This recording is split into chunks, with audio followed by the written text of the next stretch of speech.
Okay, we're live. My name is Drew, and if you're checking this out, I don't know who would be. I really don't expect anyone to check this out or especially be watching live, because I haven't done a video. I'm not very active. Okay, so if you're on the channel, you might even see, hey, how come this guy hasn't published in a long time? No one even thinks that. No one even think that you're not even going to see that. You're just going to probably the algorithm isn't even going to serve you up my channel at all. So I'm going live right now to force myself to change that.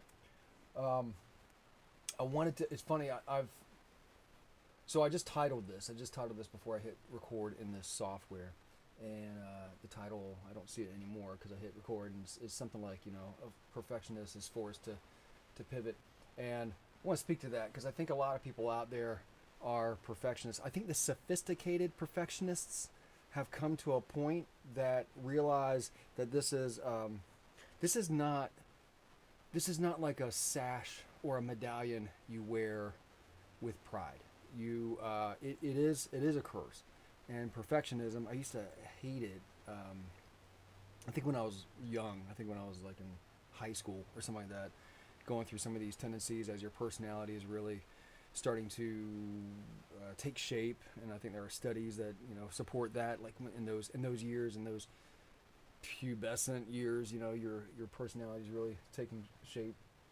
Maybe the most, maybe even a little bit before that, maybe like preteen. Anyway, I was developing some of these perfectionistic tendencies, and it was like, oh, but please, like that was the attitude.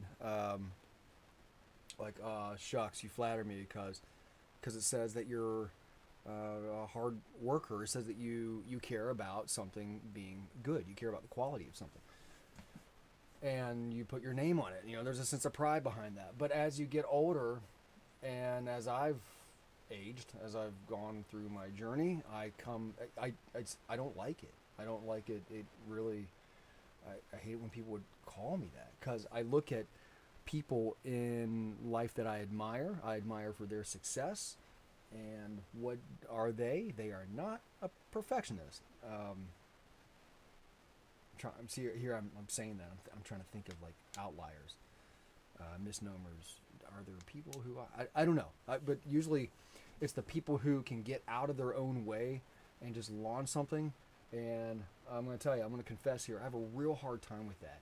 And so, being able to click go and record and stream live, that's all I'm trying to do. I'm trying to take a first step into getting out of that, like breaking out of that curse, because it's not the Miss America answer.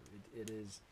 That's how I view it, as a curse. There might be some people who have come outside of that are beyond me, that are beyond my development, and maybe they can look back and see that, hey, this is how you just leverage it. It's not a curse at all.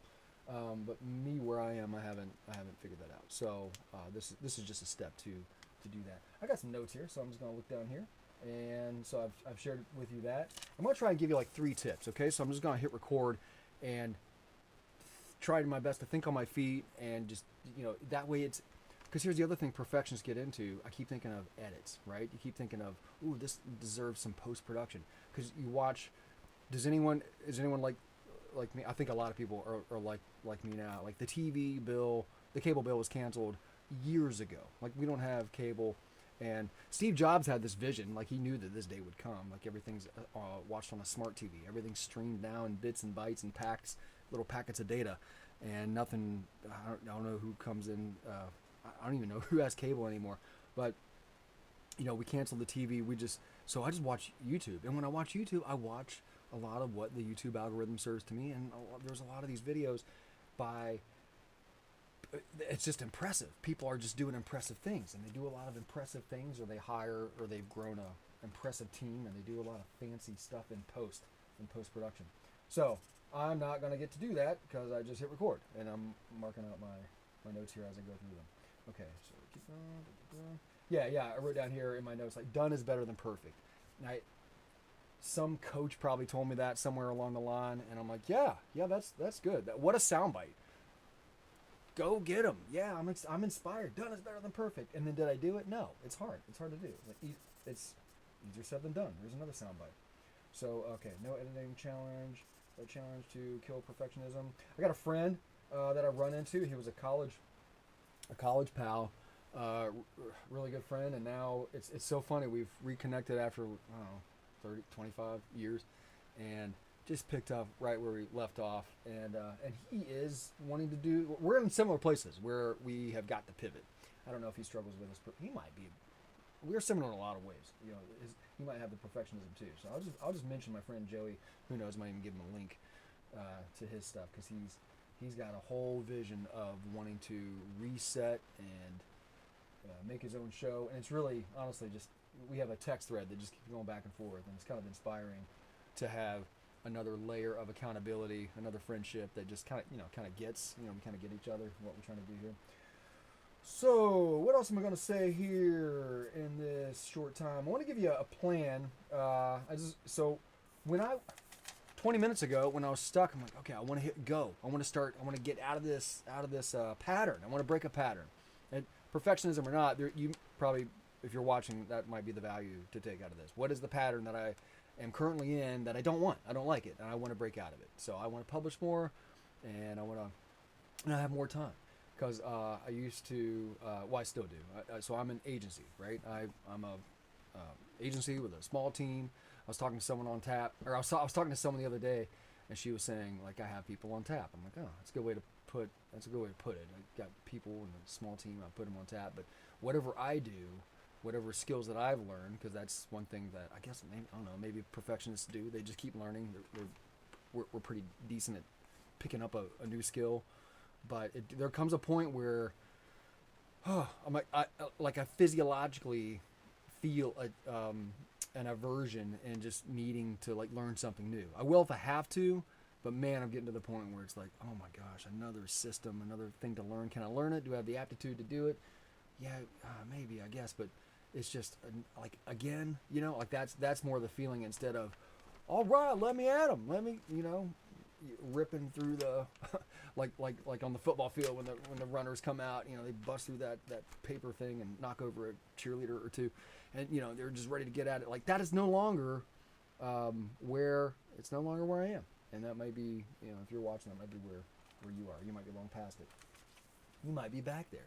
I used to when I first started this back in 2009, when I went independent, back in the trail end of 2009, 2010, I was so interested in so many things, not just, I was in video, I was coming out of video, I was producing these historical documentaries that told the story of about a birth of a town all the way to present day, of a community. And I'm thinking, what else do I want to do? I love web. And that's a personality trait I've learned. Even in music, as you see my messy, the long side of the office, there's, it's here. There's my little, it's a keyboard right there. I got some music set up. I haven't had it hooked in, and I haven't done it. That's what I want to do. I want to do some more creative things. But being in music, just wanting to play other instruments, never being satisfied with just learning one, to I'm never gonna be like a concert pianist on stage in front of the masses or whatever, a soloist. I'm never gonna be a soloist like that. So I played percussion. My point to that was, it's a personality trait. As I look back to my life, I'm thinking, oh man, I tackled a lot of stuff like this. I want to do a little bit of this, but I wanted, I don't know if it was a pursuit to never be bored. Could have been a little ADHD. I don't know. Never had any kind of diagnosis right there. But what was it? I don't know. So, but that was even in music. I played percussion. I wanted to be good at all the instruments, equally good at and that's what I studied in school. So I was a pretty well-rounded individual when it came to that. But where was it going? What maybe start with that? The learning. All right. So just learning. I think it's a personality trait. Maybe.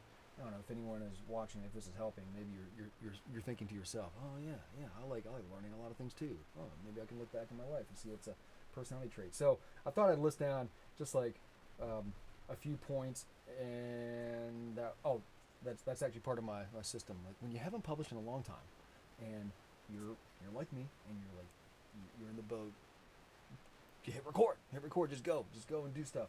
What do you do? What's the first thing you do? Well, I grabbed a little legal pad, and I started making notes. And I said, quick plan. Make a quick plan. 1 to 3 main points. So I'm going to cross that off because that's point 1. What do? You make a quick plan. All right, point 1.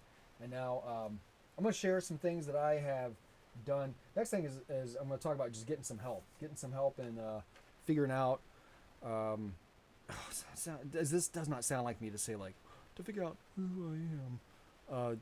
But that's really what that's what it amounts to. I'll come back. Let me set that aside. I'll come back to it. But one, I want to talk about 2 people I hired, 2 entities I hired. One, I found on like a VA site, but I don't like for her to refer to herself as a VA. I don't refer to her as a VA, a virtual assistant. She could probably do a bunch of VA kinds of things, and that's fine. But we get together once a week, and she is I call her my focus coach. I don't even, here's something. I'm to the point in my journey where I'm so sick of to-do apps. I don't even want to open one. I used to feel so good about checking boxes. In fact, there's a video on my channel. Is one of the most, from my, poor level of celebrity, it's one of the best performing ones, but it's still, not, it ain't no Kardashian video or something like that. But it's me talking about, see what you do when you go live, like your train of thought goes crazy. Oh yeah, it was a planner. I was reviewing 4 different planners, like Michael Hyatt's Full Focus Planner and the Best Self Journal, and then one of my own, like a DIY, and a Ziegler thing. That was it. And I talked about the reward, just that reward. It feels so good when you forget to put something on your to-do list, and so you draw a box and you write it down, and then you put a check through the box, or you cross it off anyway, just so you have, like, oh, I forgot to even put that on my to-do list. I'm gonna write it down now, and then I'm gonna cross it off. Ooh, wasn't that felt good? So I haven't even opened I still have my analog. I do like that. I do like writing. I still have my analog journal. That's my to-do list. And so there's a warning. Maybe the issue was having too many systems that did the same thing. So the digital stuff. Don't get me wrong. I still have one on my phone. I like a lot. I think it's called Clear. It is. I don't think it's called Clear. It is. It is called. I remember. It's called Clear, and it's got little Nintendo sounds as you go, like swipe something off. It goes ching. That's rewarding. And I still use that, like if I think of something in bed at night and I grab my phone and I just quickly make a quick note about it. But it's not like deep things I put in there to move the needle. It's just my quick go-to. But I still, overall, big overarching activity now is that I have Michelle, and she sends me 3 times a week. Not the day that we meet, but Monday, Wednesday, Friday. She sends me like a list, and one of, like, in WhatsApp, and it's just an update. It's just a constant reminder, and I don't know. There's something to be said. I don't know where AI is going to take us, and I'm sure someone could be watching this right now, listening to my words and saying, "Drew, that's silly that you'd get a human being to do that." Shut up! This phone, stop it. They'd be saying, I had to turn my phone off. They'd be saying, yeah, AI can do that. AI can take care of that. Yeah, that's great. That's great. If you figure that out, that's fantastic. Some people, like me, you do you. You knock yourself out. Me, I feel like I have to have a human being. I have to have someone else to potentially disappoint. I have to have someone else to answer to, even if it is somewhat of a, she probably sees me like, sees herself as a subordinate to me, like she works for me. I hire her, I pay her. But yeah, I still have to have, it's still good to have some human being that I am a little bit beholden to, I have to be accountable to her. So that's one person I hired. And if you're interested in that, right now I'm telling her, because I'm trying to get her more work. I said I would love to refer you. If you want, reach out to me, and I will put you in touch with her. I don't have any kind of click the link or click anything online. I don't have anything like that set up. Another coach, actually there's a whole set of coaches, and their assignments have been they're serious about their assignments, and they're very serious about their touch points. It's another program. It's called Growth Tools. I did join that, and it was finally time, because serendipitously what's happened is I have more time. I have more free time. Okay, so um, that's what happens with client work. And just like my friend Joey was talking about earlier, I don't want to just be so quick to fill the space back up. You know, do I want to do the same tasks that I and my team were pretty good at doing? If I did it, and I found someone, they had to be better than me at doing it. And that's what I got. Like I got a team, and they're better. You know, I got a designer I'm an okay designer, but he's like 100 times better. And I'm an okay measurement. I used to be. Now I feel overwhelmed. And so I looked up Jessica. I looked at my teammate. Jessica, fix what I just broke. So back to the counseling, or back to the coaching thing.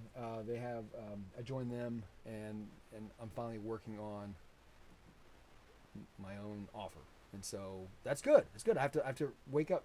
It's funny because you have to wake up a lot of days. You have to remind yourself, like, wait a second, don't be, especially from feeling down, like, oh, I don't have any work, or I don't have, I do have work. I don't have.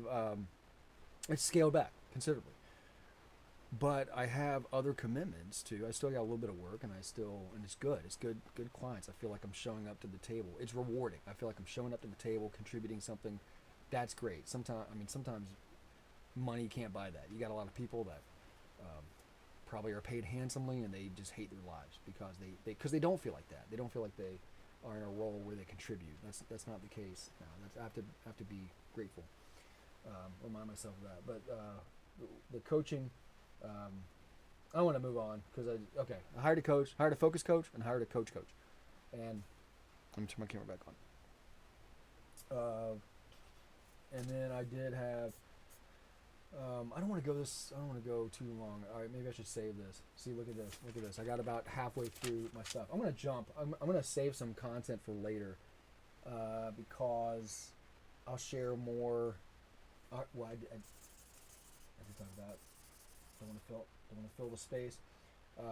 In an effort, I'll tell you one more thing. In an effort to kind of reassess everything, reassess myself, reassess what makes me feel fulfilled, reassess skills to go along with that. Because like I just said, there's skills that I have that they don't excite me like they used to, you know? And I do believe that affects performance. I believe that affects my performance because sometimes I'll come back the next day and like I'll get a monitored notice. You know, one of the monitors goes off on something nerdy, something geeky, and I'm just like, man, how did I miss that? I never would have missed that before, but I did. So I took the Kolby A assessment. There's Kolby A, Kolby B, and Kolby is Kolbe. That's how you spell Kolby. So I took that. I am gonna, when this is all done and however this works, I'll put a link to it. So if you're watching this, you want to check it out. I gotta admit, it cost $55. That's the price, and then I think I paid like another $8. They get me on the little upsells. And sign up for a course so I could just study more. And I'm like, this is the time. This is the time to figure it out. What am I good at? I think Kolby measures how you communicate, how you're motivated. And I thought, gosh, if there's ever a time to figure that out, now is it. So I did it. So I took the plunge. I've looked at that course for about 3 or 4 years. Not every day, all day, but I finally came back to it and I took it. So I took that. I will share that I'm glad I did. I often looked at myself not just as a perfectionist, but as an overthinker. Why is it that no one else feels like they're committing near the thought of I hope that doesn't come out weird, but it's like. But I'll think of stuff and then I'll explain stuff, and so I will be an overtalker. You know, I'll lose people. In my marriage, this is one of the it came to a head one day, and I just had to tell my wife, just let me figure it out. Quit nudging me, like basically to say, you know, read the room. You know, let me just figure that out for myself. Every time you do it, it doesn't help us. It doesn't help our bond. Let me just figure that out. And so, oftentimes, if I got into a dark place about it, I would get, I think I was broken. Like there's something wrong with me. Why normal people don't do what I do? They don't think how I think, and of course they don't because they're normal, because they don't have this issue. Here I am trying to be professionally help people with their messaging. You know, I'm trying to be a good marketer. I'm trying to be a diligent studier. You know, a diligent, studious marketer that puts out the optimal thing, that digs down and finds the thing to put out to be optimal. And here I am, boy, I can't. It's not the video. It's not the time. But I would get really, I'd get down there. It'd be some dark times. But that's how I felt. Why am I broken? No one else has this issue. Why am I so passionate about digging in on this and studying this so hard and launching, or building something and launching that? What is up? If this was, I need to not think so much. I need to not just put so much thought, energy into everything. And I just thought I was broken. So the Kolby results kind of helped with that. I'm gonna cross that off my list. I'm gonna cross that off my notes because we already talked about it. And I'll wrap it there. I got a few things I didn't get to, and that's fine. So it just saves me for another time, or maybe I can just hit record and go. See, look at this, 20 minutes. See, now if that was more polished and pristine, I could edit that down probably to like, I don't know, 15, something like that. But I'll wrap that there. Success. Hit record on a Thursday afternoon, and I'm gonna wrap it there. If you're more interested in the Kolby, I do recommend it. I do recommend it highly. They say there's no such thing as a good or a bad grade, and even I am the skeptic behind them. Like, oh yeah, of course you'd say that, because all these personality tests, no matter how you turn out, no matter how the results are, you're a winner. They make it sound like, oh, you know who else is like you? Albert Einstein. You know who else is like you? Mr. T, or I don't know. They'll just pick a celebrity. You'll pick someone cool. I don't even want to say names anymore because every name that comes to my head is like, oh, I could say that, but then someone's gonna think that person's not cool. Anyway, they pick you. They match you up, and they put you with always someone that you look at that and you're like, oh wow, I guess I am sort of like Isaac Newton. I guess he would think like I do. So they always do that, and that makes me a little skeptical, because I'm thinking, oh yeah, this is just rigged. This is just rigged to make anyone take it feel great. But I will say, once I started diving into reading the tendencies, do and don't, or what you do when you take the exam, it says here's what you do and here's what you don't, and it just puts it right in front of your face. It just makes it clear. It just gives clarity. And when is that not helpful? So that's that. I'll wrap that up. I'll put a link to that so you can check it out, the Kolby A test, and I'll leave you with that. I hope to see you in other videos, and if you find this helpful with where you are, if you know someone else is kind of in a similar situation, share it with them, and I'll talk to you later.